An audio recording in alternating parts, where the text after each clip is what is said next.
in, come on in. Come on in. We have something fun for you tonight, so make sure you come on in.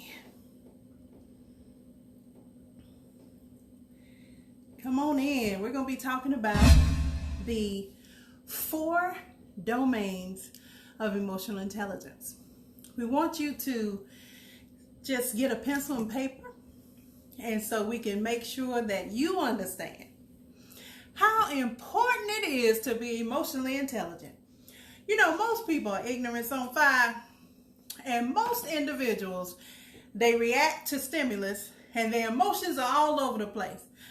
I promise you, being that we are in COVID-19, being that we have to spend more time with our family members all day and all night long, I promise you, emotions are all over the place.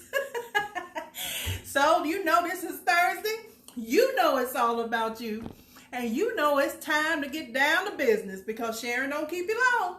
She just keep you 15 to 20 minutes and I'm out. So I got some real good stuff for you, but I want you to know where you are, who you are, and what you've been doing, because I promise you, we didn't know. Some of us are so ready to go back to work, we just go sit in the parking lot and just daydream that people back at work. I mean, we are so ready to go back.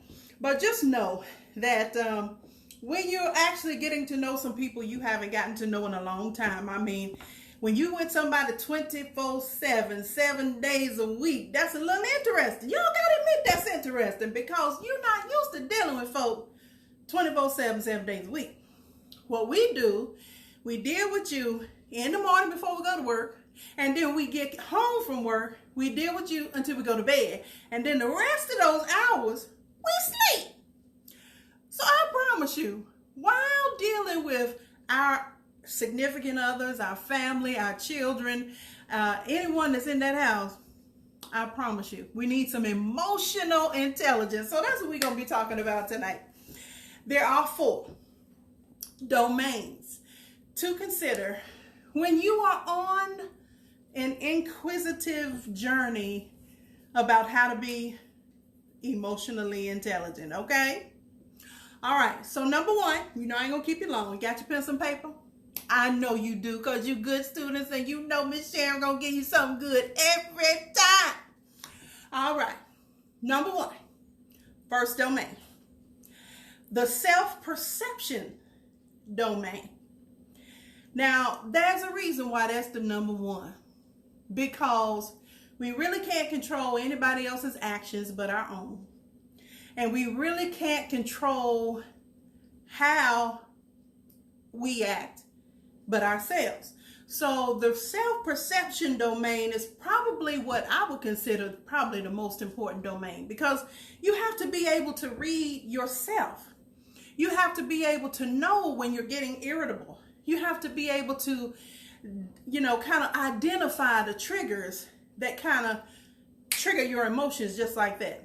Good or bad, positive or negative, know your triggers.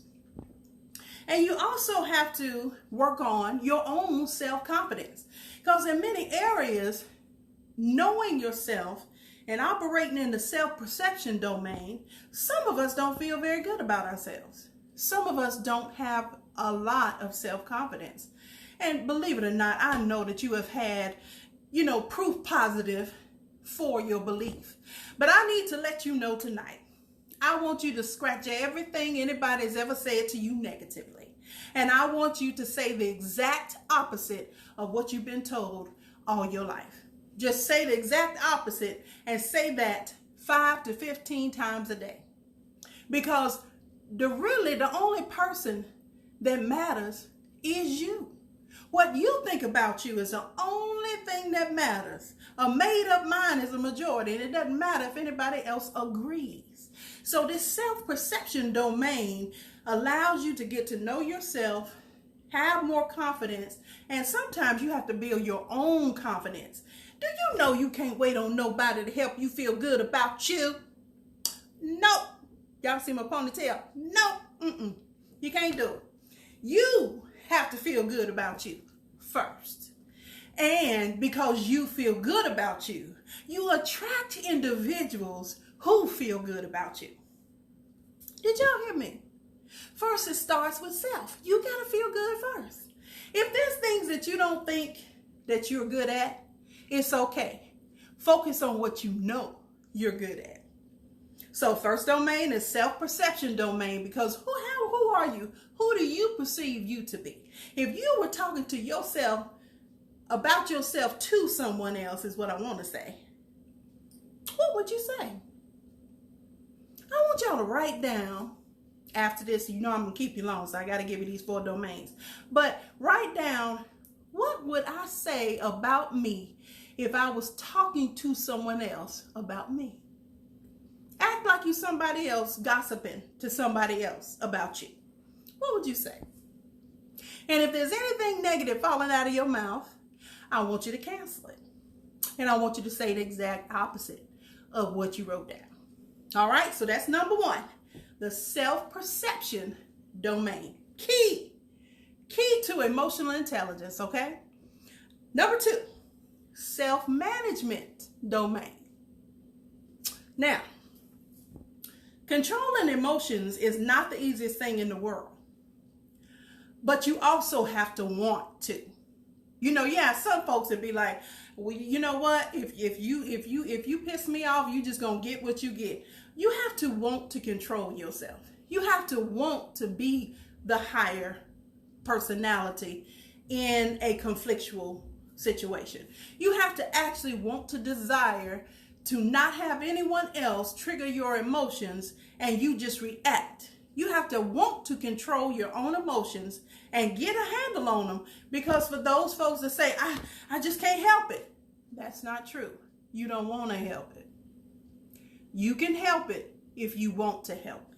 Because to be honest with you, I have had to learn in this self-management domain that I have to break things down to the ridiculous so that I don't make it mean something about me that causes me pain. Here's an example. Someone is all of a sudden yelling at you. Now, your first instinct is, I know they ain't raising their voice at me. They don't know who the bleepity bleep bleep bleep I am. They about to get you. Okay, that's the first instinct. That's the first thing that may come up for some. And then some people will shut down altogether. Like they won't talk, they won't say nothing, but they will get you. Okay? So you got those different things happening, right? So when you're in the self-management domain, you got to break things down to the ridiculous. Like if somebody's yelling at you, what you got to say in your head, they opened their mouth and sound came out, and that's all that's going on. I'm not going to make anything mean what they say. I'm not going to make it mean anything about me. Even if they say, you are, and I wish you go to, they may use the word you, but they ain't talking to you. Let me tell you how you know. I got a situation where there was a person who said to himself, he said, let me tell y'all something. I was walking down the street one day, and this Caucasian gentleman called me the N-word. And I said, hey. And everybody said, why would you speak to him? He just called you the N-word. He said, because do you get mad if a dog bark? And I was like, no, I don't get mad because dogs supposed to bark. That's what they do. Dogs bark. So why would I get mad because a dog bark? He said, well, if you don't get mad because a dog bark, then why are you going to get mad when a fool act like a fool? So I'm telling you, self-management changed for me right then, right there. I was like, oh yeah. So what you saying is, if somebody's acting like a fool, don't get mad because they acting like a fool. Just look at them and be like, wow, like watching TV. Like you just like, oh my goodness, wow, look at that. Don't make what they say mean anything about you, and don't get mad about it. Because the only thing that's really happening is they opened their mouth and sound came out, and that's all that happened. Well, I tell you, self-management is probably the second most important thing. That's why it's number 2. Self-management domain. All right. So we got the third domain. Got to cover two real quick, okay? Two more. The third domain is social perception domain. Now, here's the perception where you have to empathize with people that you're dealing with. Notice I didn't say sympathize. I said empathize. You got to get on their side of the table and try to understand their point of view. When somebody says something that hurts your feelings, automatically, I want you to take time to consider that they might be right. I don't care if you think they're wrong. Just consider they might be right. And say to yourself, if they're saying this and this is their perception, then there's a way of being that I must be being that gives them that perception. Now, it doesn't mean it's true. But he or she who accepts the blame grows. And if you are in this thing called I want to be intelligent in regards to my emotions, then you're going to have to think things that you never thought. You're going to have to do things that you've never done. And you're going to have to change your mind and have a paradigm shift about the way you see how others see you. And you can change their perception. If people say you're a liar, how can you change that perception? From then on, tell the truth to that person. Because apparently they've either seen you lie, caught you in a lie, or know in themselves that you lied, that you ain't confessed that you lied about, and they ain't told you that they know you lied. So if you get some feedback, just take it in stride, write it down, and say, how do they have this perception of me? And ask yourself two questions. How did I create that perception?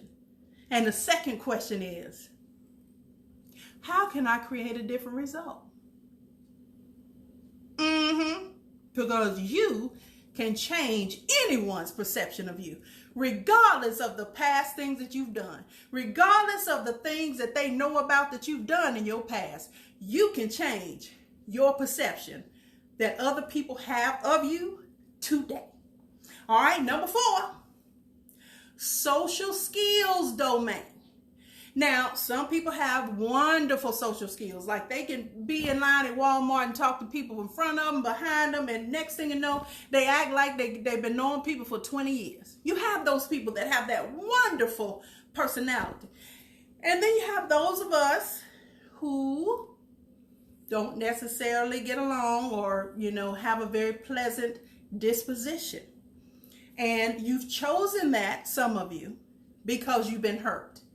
And it's better to be respected and not liked than to be liked and to get hurt. So most people, I'm going to tell the secret, and I'm going to tell on you folks that's being, real ugly to people. You are the most loving people in the world. You have a big heart, because once somebody breaks through that barrier and you care about them, boy, they are so spoiled. You spoil them to death. You treat them like a king or queen. Once they've gotten past your ugliness, you absolutely are a beautiful person. But I want to let you know this. You don't have to be ugly to get respect. You don't have to be ugly and live in fear of getting hurt. You don't have to be that way. You can still be cautious. You can still make sure you ask enough questions in your personal relationships to make sure you don't tread in waters that are too deep for you. But you do not have to be ugly. Kindness will take you so much further than being unkind. I promise you. And that you can take to the bank and smoke it. Absolutely just smoke it, okay? All right, so I gave you 4 of them. I don't keep you long. I'm going to just review them real quick. You got your self-perception domain. You got your self-management domain.